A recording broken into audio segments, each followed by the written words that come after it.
Hello everyone. आज हम economics के लेसन प्लान के बारे में डिस्कस करेंगे।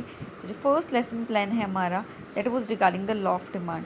ये लेसन प्लान मैंने प्रिंट फॉर्म में नहीं दिए हैं, दैट मीन टाइप करके लिखे हैं। रीज़न क्या है, जब हम लिखते हैं ना अपनी राइटिंग में, जब भी अपलोड करते हैं तो कई बार स्पेलिंग एरर शो करता है, या फिर क्या हो जाता है, जो मेरी राइटिंग है शायद मेरे कुछ वर्ड्स का स्ट्रक्चर ऐसी होगी, शायद आपको ना समझ में आए, जिसकी वजह से कई बार प्रॉब्लम आ जाती है।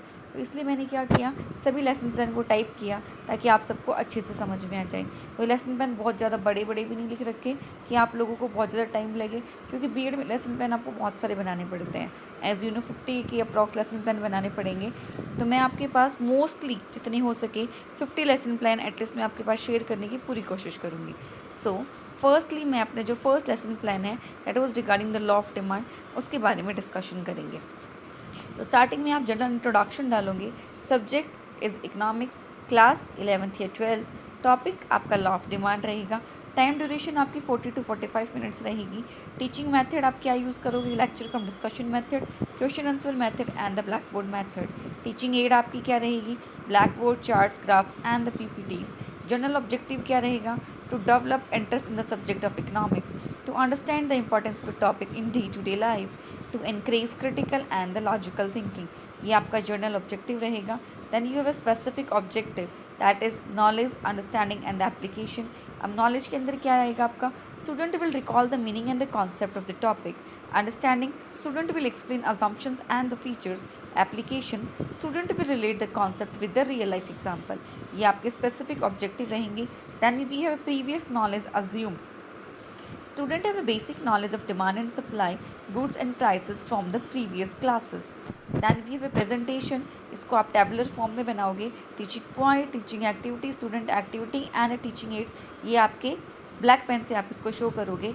इंट्रोडक्शन, कॉन्सेप्ट एंड डायग्राम, ये भी आप ब्लैक पेन से शो करोगे, क्योंकि ये आपके जो मेन हेडिंग पॉइंट्स हैं।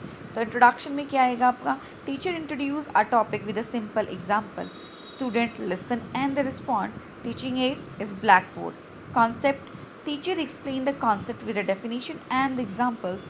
Student note down, and teaching aid is chart and the graph. Diagram, teacher draw and explain.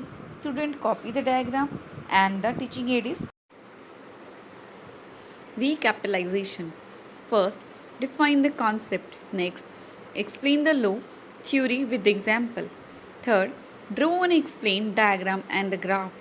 Fourth, mention any two exemptions.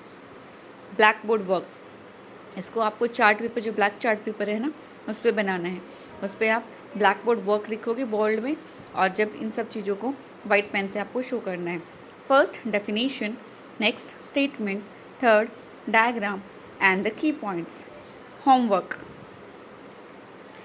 Right an example of this concept from your daily life and explain briefly.